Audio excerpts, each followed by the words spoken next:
Mahigpit ang babala ni MILG Minister Jordan Bayam sa mga LGU officials na bigyan lahat ng tulong ang apektado ng oil crisis at huwag itong samantalahin ngayong nalalapit na rin ang eleksyon at baka magamit ito. Hinikayat ni Bayam na bukas ang kanilang tanggapan para magsumbong at aasahang aaksyonan ito kaagad. Samantala, abot naman sa 1.7 billion pesos ang standby calamity fund ng BARM government na maaring magamit pero mauunaan niya na gamitin ng mga LGU ang kanilang QRF at kung said na ang kanilang pondo ay nakahanda ang regional government na tumulong. Sa datos mula kay Bayam, sa sektor ng agrikultura ay mahigit 159,000 ang mga magsasaka ang apektado ng oil crisis habang mahigit 173,000 naman ang sa sektor ng pangingisda. Hindi pa kasali dito ang sa sektor ng transportasyon at mga nasa low at middle class earners.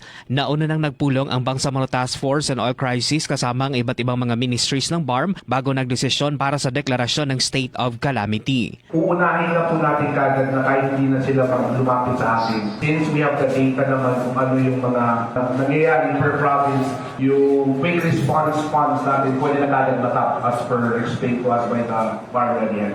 Mark Antonitayco, NDBC Bida Balita.